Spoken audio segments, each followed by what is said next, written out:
it goes into NATO. It's short. It's only like 2 minutes and 30 seconds. But let's listen what they say and what they admit to on screen here.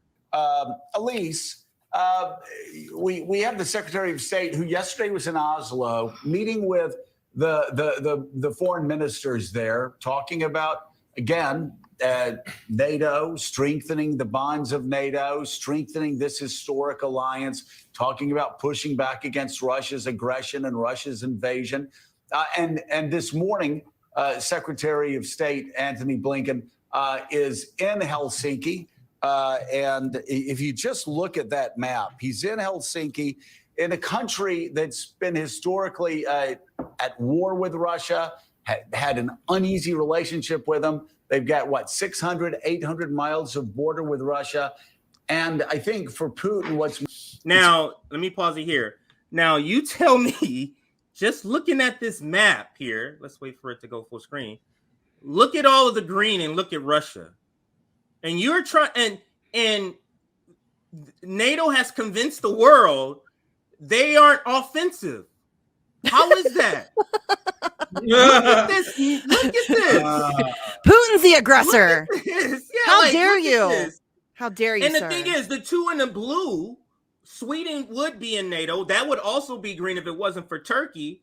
And Ukraine, we don't know. I mean, we're hearing reports that they are, and we're hearing reports that they are. And I'm going to I have a story on that in a Steve, second. actually.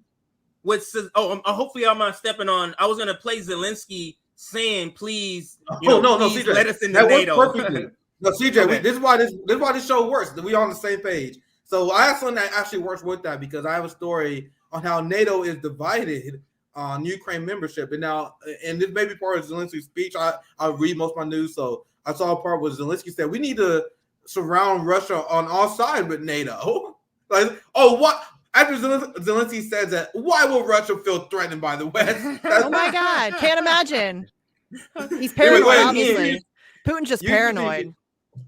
Yeah, he's unhinged, as the Washington Post know. That's why they tried to censor what he said. But when I saw this segment, I was like, "What? How is anybody looking at this and saying this? Like NATO is not the aggressor? Like, how are you saying that? That is insane." And but that's why they losing global sentiment, guys. That's why they're losing global sentiment. Yes. When they look at the countries with the global population, I'll show you guys a segment from India where it was like, I know it seems like on paper that Russia invaded Ukraine, but do you guys know that the United States armed Ukrainian rebels and Nazis? Do you guys know that they had NATO encroachment? I played this segment a few months ago on the show, and even though they're banning people for saying that in the United States, especially in the UK, people in India is talking about it. People in South Africa, people everywhere are talking. We're a laughing stock.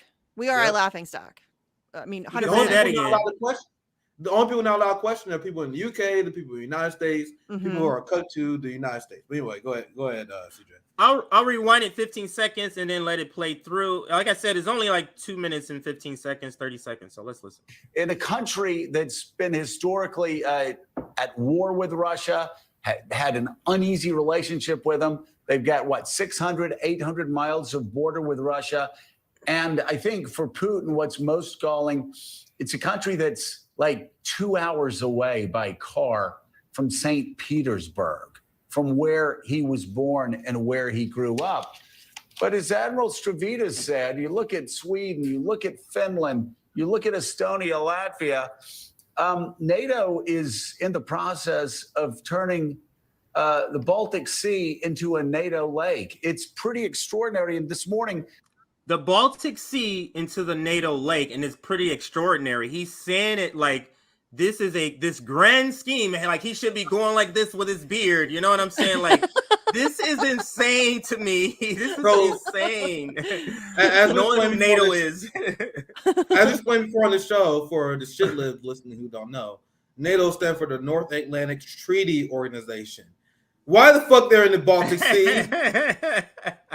That's a great question. And that was they're members of NATO who say the same thing. Yeah. Then the United States tell them to shut the fuck up. Remember who financed this motherfucker? Remember who really pulled the strings around here? I'm gonna get to that later. But I think a lot of NATO members are. I think a lot of NATO members are silently reconsidering their positions. Do you know what I'm saying? Like, I think that Macron already walked back a few. Yeah. Macron walked back and criticized NATO members in the EU for their anti-China stance. Yeah. And he said that we need to look at Macron not good on the Ukraine war, but he said we need to look at an exit ramp, which is way better than what you hear from Boris Johnson. Most people. Yeah. So you're already starting to see the cracks form. The cracks are already starting to form.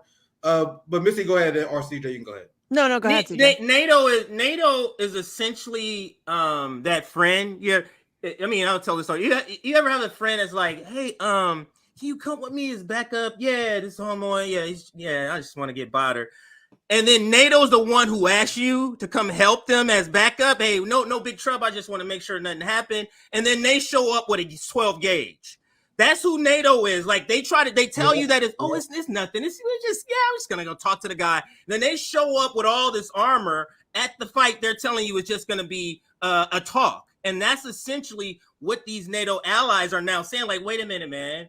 You said this is all about the North Atlantic, and now we're in the Baltic Sea. Come on, this is not what you told us this fight was supposed to be. So let's finish it out right here. Blinken talked about Putin's historical strategic failure and talked about the 100,000 casualties, just unbelievable, in the last 6 months. Vladimir Putin has not only damaged himself economically, but he's also gutted Moscow's military might and Russia as a world power. He's just making up. He's just making up. Let's see if we can follow the train of logic, guys. Here's the logic that comes from these idiots. Oh my God. Russia must lose in Ukraine. If Russia does not lose, then Russia will invade Europe and they will pose a global threat. That is literally what they say all the time. Whenever they do this thing, what they say, if you ask yourself, why is funding Ukraine so important? I know that seems like it's far away, but we don't stop Russia right now, they're going to continue their imperial conquest. I have heard this all the time because you guys know I follow these people. I'll listen to their segments just so I know what they're saying. That's what they say. So according to their logic, Russia is an enduring threat. But at the same time, Putin weakened their military. They have been embarrassed in Ukraine, and they can't beat Zelensky's army. You guys see how those things don't match up? So if you ever want to know if our Western government is lying to us, just apply simple logic to anything. Like those logically cannot exist at the same time. Well, listen, your starting off point should be they're lying, and then go from there. That's their track record. You should immediately say they're lying, right. And then if there happens to be some evidence to, that they might be telling the truth this one particular time, because they do throw truth in there every once in a while because it lends validity to the other crap that they're selling. But for sure, your starting position should be they're lying because they usually are. I tell you guys on this show, whenever I follow foreign policy, I am guided by this very simple rule. Whatever the United States State Department says is a lie. The opposite. The United States did it. And I will look into it and I'll see if that's right. And usually I'm right. That's a good start point. That's a great point, Misty, but we can continue, CJ. Yeah, it has a few seconds left. Let's listen. Because she kind of ends it off. And this kind of illustrates the fact, because remember, she's from the Bush-Cheney administration, the girl, the female, or the woman in the blue. She's from the Bush-Cheney. And now she hears all of this. The fact that they have somebody from the Bush-Cheney administration on to talk about foreign policy. That's where I'm getting at, is that you see how this is so incestuous. Like, it's so that. But anyway, let's let it play. I don't want to. It's just like Joanne Reed, just real quick. Just like Joanne Reed. I didn't say the statement wasn't worth covering, but she's like, we're gonna talk about debt ceiling. I have this former CIA officer, like, the fuck? The things have nothing to do with each other. Go ahead, CJ. Oh shit. Is his entire neighborhood, and if not already a NATO country, they're trying to join up, with the exception of Belarus. That because she was cut off her first part. Let's listen. You look at that map and it really is just stunning to see how NATO is his entire neighborhood, and if not already a NATO country, they're trying to join up, with the exception of Belarus.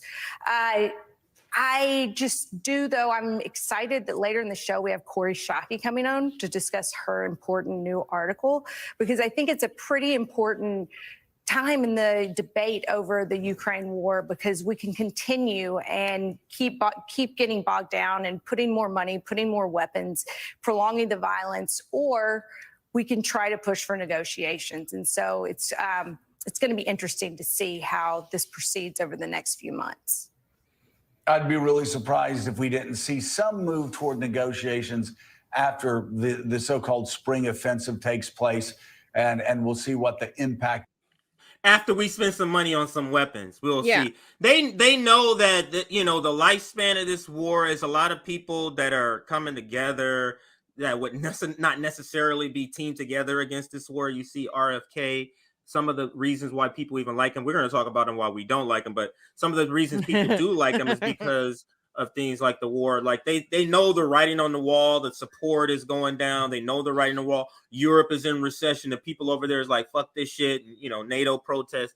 They can see the writing on the wall, and, African countries is not on board with a lot of the stuff, which is problematic in what they're trying to do. But what they can't sell, and I can take this down now because that was it. What they can't sell, you can't, because I wanted to play her reaction. Wow, that's so astonishing. NATO have made Russia, they're NATO's neighborhood, or they're part of it, Russia's neighborhood now, and at the same time say they shouldn't feel threatened. Like, that doesn't make any sense. Like, you're pointing out how NATO has literally taken over the whole neighborhood, and then you don't feel threatened. Go ahead. My go-to for whenever a shit lip pretend that Russia shouldn't feel threatened, and this always shuts them up. Just like, what can you imagine if there was like Cuban fighters in northern Mexico? If there was DPRK agents? Can you imagine if Russia had military bases on the Canadian and Mexican borders? We would freak the fuck out. We would freak the fuck out. If Iran was doing military drills in the Pacific, can you imagine? Yes. Iran had warships over there just chilling. Just like, nah, that's cool. They're just vibing. That's what they expect Russia to do. But they expect Russia to see us over there doing military shit and be like, they just vibing. It's all good. Yeah. Do you guys know how stupid that sounds? You guys know how ridiculous that is in general? Now, Misty, anything else you want to chime in? I have something I want to add to the story. Misty, anything else you want to chime in? No, we pretty much covered it all. It's ridiculousness as usual from mainstream media. I'm doing it in this order since we talk about Ukraine. Then after this, we get to the main story of RFK. Oh, I got things to say. I have things to say. Yeah, So, progressivists at Palestine, that shit is not acceptable anymore. But another thing that's not acceptable, which is why we have fun for Marianne Williamson, is being supporting the NATO proxy war. Like, there's so many left principles for why you should be against this. I mean, obviously, being against war, as a communist, as a socialist, as a human, I don't have to say as a communist, as a human, you should be inherently against arming Nazis. Anyone who was supportive of a Nazi militaristic agenda was labeled Nazi collaborator. That's why people call me mean. But no, I didn't forget our roots. If you was caught helping the Nazis, being sympathetic to the Nazis, you was labeled a Nazi collaborator. What happened to that? I didn't forget that. So I called Marianne Williamson and Bernie Sanders. They're Nazi collaborators because that's literally what they are. We have countless segments exposing the Ukrainian Nazis. You have Ilhan Omar and Ro Khanna. They used to call it out.